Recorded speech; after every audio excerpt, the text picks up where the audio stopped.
Nós vamos meditar no texto do Evangelho segundo escreveu Mateus, capítulo 7, 24. Não é? Você que tiver com a sua Bíblia e quiser pegar a sua Bíblia. Quem ouve esses meus ensinamentos e vive de acordo com eles, é como um homem sábio que construiu a sua casa na rocha. Eu estou usando a Nova Tradução na linguagem de hoje. Vamos ler juntos, para a gente memorizar? Vamos acompanhar todos aqui? Vamos lá? Quem ouve esses meus ensinamentos e vive de acordo com eles, é como um homem sábio que construiu a sua casa na rocha. Pela terceira vez, de novo. Quem ouve esses meus ensinamentos e vive de acordo com eles, é como um homem sábio a sua casa na rocha. Palavras do Senhor Jesus. Volta e meia, nós somos surpreendidos no noticiário, mesmo na cidade, uma notícia mais ou menos assim: a casa caiu. E aí a gente toma conhecimento, porque quando cai uma casa ou cai uma construção, sempre há perdas. Perdas materiais, perdas de vidas humanas. Sempre quando uma casa cai, há prejuízos e prejuízo sério. Essa notícia ela é mais frequente do que nós gostaríamos que fosse.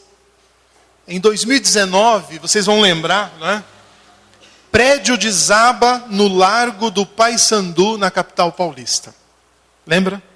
Vidas se perderam ali. Depois, prédios desabam no Morro da Muzema, lá no Rio de Janeiro. Prédio desaba em Salvador, na Bahia. E mais recentemente, um prédio desaba em Fortaleza, Ceará. Então, quando isso acontece, nos vem à memória as vidas perdidas nessas tragédias. O sofrimento que esses fatos causaram e ainda causam. E aí a pergunta: por que isso aconteceu? Aí tem que fazer um laudo.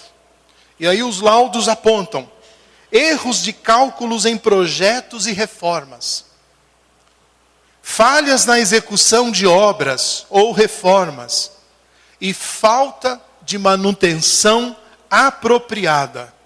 Essas são algumas das razões dadas para esses acontecimentos lamentáveis que volta e meia acontece, né, em todas as cidades, por esse mundo afora. Vidas também podem desmoronar, causando tragédia e destruição. De acordo com os ensinamentos de Jesus, em Mateus 7, 24, as vidas, assim como as casas, elas precisam ser construídas sobre alicerces. Mas alicerces firmes, capazes de suportar e permanecer, mesmo em meio a tempestades, mesmo em meio a chuvas e ventos fortes. A estrutura de uma construção é que vai indicar quanto peso ela suporta, qual a altura que esse prédio, que essa construção pode alcançar, e também a sua durabilidade. Por isso, a primeira coisa a se fazer numa construção, nós conhecemos normalmente aí numa linguagem dos construtores, dos pedreiros, é fazer o baldrame. Não se deve economizar na fundação. E no baldrame, você tem que colocar material da melhor qualidade. Ferro, areia boa, cimento. E na dosagem certa, tem que se espalhar esse baldrame no terreno todo, encontrar o lugar firme para colocar as sapatas. É feito todo um cálculo desse prédio e aí se investe na estrutura, no fundamento. Mas depois que a construção está pronta, as paredes sobem, o telhado é coberto, Aí vem a maquiagem, vem o acabamento, não é? Vai o gesso, vai a pintura, vai o piso, o porcelanato. E as pessoas entram numa construção e admiram, nossa, que grafite bonito, que cor bonita, que trabalho, né, artístico. E as pessoas falam do que está diante dos olhos. E poucas se lembram da fundação, da estrutura. A estrutura normalmente ela fica escondida, não é? Nós estamos aqui desfrutando desse prédio, tem um piso, um contrapiso, mas quem construiu aqui sabe que material foi colocado para essa construção ficar bem firme. Assim também é a vida da gente. E é sobre essa construção que Jesus vai falar conosco. E no Evangelho de Mateus, que nós estamos lendo, começando no capítulo 5, 6 e 7, Jesus então vai falar sobre várias coisas. E ele vai fazer esse relacionamento, ensinando sobre a convivência com os semelhantes e com Deus. E vários preceitos agora recebem uma nova luz e uma aplicação mais concreta. Agora, né? Está escrito, e aí Jesus diz, eu porém vos digo. E aí ele coloca o novo fundamento, a nova afirmação. E nós temos nesses capítulos que a multidão estava ali reunida e acolhendo, não é, a palavra de Jesus. Rapidamente eu coloquei para a mensagem de hoje, né? No capítulo 5 nós temos as bem-aventuranças, sal e luz, ensino a respeito da lei, da ira, do adultério, do divórcio, juramentos, ensino a respeito da vingança, o amor aos inimigos. Tudo isso está no capítulo 5. No 6, Jesus continua falando sobre a respeito das esmolas, a respeito da oração, jejum, tesouros no céu, a luz do corpo, os dois senhores. Vocês não podem servir a dois senhores, as preocupações. E no capítulo 7, o hábito de julgar os outros, mensagens e temas tão importantes para o dia de hoje, né? Para a convivência. Jesus encoraja a oração, a porta é estreita, os falsos profetas, quem entra no reino dos céus. E quando está para terminar o capítulo 7, Jesus então traz à tona esse texto que nós lemos, Evangelho de Mateus 7, do 24 ao 25, sobre os dois alicerces. Então, quando está para terminar o capítulo 7, Jesus fala sobre construção, fundamento e relaciona com a nossa vida. Casas que caem, que causam perda de vidas e sofrimento, vira notícia. É natural que seja assim. Mas a verdade é que a maioria das casas continuam sendo construídas para que fiquem de pé. Construídas em terreno apropriado, com alicerce correto, como recomenda a sabedoria. Casas é para abrigar os seus moradores, quer o vento esteja forte, quer se viva na calmaria. Quem entra numa casa, numa cobertura, está esperando essa proteção. Muitas vidas estão bem firmadas também nos ensinamentos de Jesus. Essa é a razão da sua permanência. E Jesus continua ensinando a cada um de nós qual é o melhor jeito de nós construirmos a casa da nossa vida. Amém? Hoje, celebrando o dia da Bíblia, nós estamos agradecendo a Deus pelos ensinamentos da sua palavra. Ela continua sendo o livro mais traduzido no mundo todo, mais produzido e distribuído. Cerca de 38 milhões de Bíblias são vendidas ou doadas com o trabalho das Sociedades Bíblicas Unidas no mundo todo. E isso a cada ano. Nenhum outro livro reúne tantas pessoas em torno dele todos os dias, especialmente sábados e domingos. Nenhum outro livro como essa palavra. Todos os dias, ensinamentos da Bíblia são lidos ao redor do mundo, tanto coletivamente quanto individualmente. Todos os dias também as pessoas estão aprendendo como é que elas devem fazer para construir bem a sua vida. Nós esperamos que as pessoas que estão lendo a palavra também queiram conformar as suas vidas com os seus ensinos. Vemos que as explicações da Bíblia nas comunidades, nos pequenos grupos, nas congregações locais, vai além do saber pelo saber, conhecer por conhecer.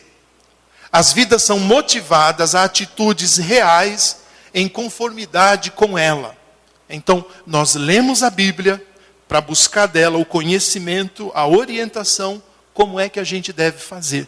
Em casa, com a família, com os filhos, com os amigos. O que é que eu faço diante do luto? O que é que eu faço diante de uma perda? A Bíblia dá essas orientações para a nossa vida. De maneira que ela ajuda todas as áreas da Bíblia. E hoje, no dia da Bíblia, eu queria destacar e lembrar aos irmãos um terceiro aspecto. Compartilhar a Bíblia Sagrada. Não são três coisas diferentes, como se a nossa relação com a Bíblia fosse: primeiro eu só leio, depois eu vivo, e talvez eu compartilhe. Na verdade, enquanto a gente ler a Bíblia, nós já trazemos isso para a nossa vida e aí nós compartilhamos. Então hoje, eu queria lembrar esses três aspectos do relacionamento com a Bíblia: ler, viver e compartilhar. Vamos dizer juntos? Ler e compartilhar. Não é assim, eu leio, não é? Ele vive, o outro compartilha. Eu leio, aplicando a Bíblia na minha vida, e eu compartilho também. Seria bonito se todos nós, que fomos alcançados por essa palavra, seguíssemos, né? Lendo, vivendo e compartilhando a palavra de Deus. Vamos lá. Como é que eu compartilho então? Onde nós compartilhamos? Em casa, na escola, no trabalho. Onde mais? Onde mais a gente passa tempo? Redes sociais? Não, isso não. Não é? Hoje faz parte o celular da nossa vida, né? Vai para cá, chega em casa, os jovens, os adolescentes e os adultos também, não é? Tem rede Wi-Fi? Tem? Não é? É no aeroporto, em qualquer lugar, nós queremos estar conectados. Não é? Lá também a gente deveria usar para compartilhar a palavra. Na igreja, como acontece, na feira. Não é? Então, nós temos aí várias oportunidades para compartilhar a palavra de Deus. Agora, irmãos, os ensinamentos de Jesus permanecem. A nossa casa e a nossa vida, ela precisa de um bom alicerce. Quando olhamos para a Bíblia, procurando pelas suas características e a natureza, nós vemos que a Bíblia tem uma coisa diferente. Ela tem uma coisa que a gente chama perenidade. O que é perenidade? É aquilo que é duradouro, que é infinito. Não é a mensagem só por um tempo. A palavra e a mensagem da Bíblia é para todos os tempos. Lá em Isaías 48, o profeta diz: a erva seca e as flores caem, mas a palavra do nosso Deus permanece para sempre. Né? Vem estação, vai estação, né? Termina um ano, começa um novo ano, pessoas chegam, pessoas vão, mas a palavra do nosso Deus nela você pode confiar. O Salmo 119, 50, também anotei para compartilhar com vocês, diz assim o salmista: o que me consola na minha angústia é isso, que a tua palavra me vivifica. Palavra de Deus da vida. No Salmo 119, versículo 89, você vai ler assim: para sempre, ó Senhor, a tua palavra está firmada no céu. Não é sábio construir a nossa vida sobre outra base, definitivamente, sobre outro tipo de chão. Como casas e prédios com erros de cálculo estrutural ou falhas na manutenção, vidas também, meus irmãos, estão sujeitas a desabar. Há sinais de perigos onde a gente vive e se relaciona. Sabe quando alguém olha e fala, vai cair, já, né? Vai cair. Caiu, tá vendo? Não falei que ia cair. Existem tragédias que quem tem a vivência com a palavra sabe, olha, não pode dar coisa boa e vai dar ruim. E vai dar mesmo. Há sinais de perigo, tragédias anunciadas. Quando isso acontece, pastor? Quando nos afastamos dos ensinamentos de Jesus. Deus não pode seguir comigo e com você se nós o deixarmos. Quando entregamos a nossa vida a Jesus, entendemos, caiu a ficha, que a nossa vida era com Ele, nós decidimos segui-lo. Então Jesus vai à nossa frente e nós vamos na pegada do Mestre. Ele vai orientando, Ele é o Senhor e nós vamos seguindo. Mas às vezes, como os filhos fazem com a gente, acho que o pai não está sabendo muito, não. Eu vou por um outro caminho, é ou não é? Às vezes nós fazemos assim, deixamos o Senhor e pegamos um atalho. Quando isso acontece, Deus não pode nos abençoar, nos prosperar. Porque o Senhor não vai mudar o seu caminho, porque nós mudamos a rota. Ele permanece no seu caminho. Eu e você, nós precisamos nos arrepender e falar, Senhor, perdão. Eu quero seguir sempre as tuas pegadas. Amém? E nós vamos vencer, vamos chegar lá. Então, afastar-se da palavra, as tragédias podem acontecer. Assim como trincas em estruturas nas paredes. Surgem sinais de problemas sérios nos fundamentos da nossa vida, quando nós não damos a devida importância à leitura e ao estudo da palavra de Deus. Aí, de forma sutil, silenciosa, ou até muito explícita, algumas coisas começam a bater lá no fundamento da nossa vida. Orgulho, vaidade, ciúme, grosseria, egoísmo, irritação exagerada, as mágoas, a torcida pelo mal, pelo errado, o desânimo e tantos outros sinais de fragilidade e perigo aparece e se instala no fundamento das vidas. Tudo isso acontece quando a palavra de Deus não está presente. E aí Jesus fala que vem o vento, vem a chuva, vem a enxurrada, vem a tormenta, vem o terremoto. Isso é natural para quem está vivendo nesse mundo. Mas o homem sábio que construiu a casa na rocha, ele vai resistir e Deus o sustentará. Amém? Por isso, meus irmãos, a celebração de um dia da Bíblia como hoje, nos chama a ouvirmos regularmente a palavra de Deus.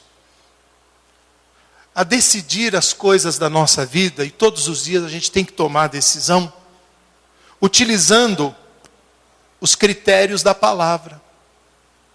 Ela deveria ser o guia. O Brasil é um país que as Bíblias estão sendo distribuídas, não é? Nós temos uma missão chamada Sociedade Bíblica para colocar as Bíblias à disposição do povo brasileiro, não só impressa, mas no digital. As Bíblias estão chegando, mas ela precisa ser lida, estudada quantos dias do ano? Todos os dias. E nós deveríamos ter a Bíblia sempre à mão, porque a gente esquece. E aí você vai lá e lê de novo, e lê de novo, e lê de novo, e aí você lembra: poxa, eu preciso tomar essas decisões. O que eu vou fazer? Como eu vou fazer?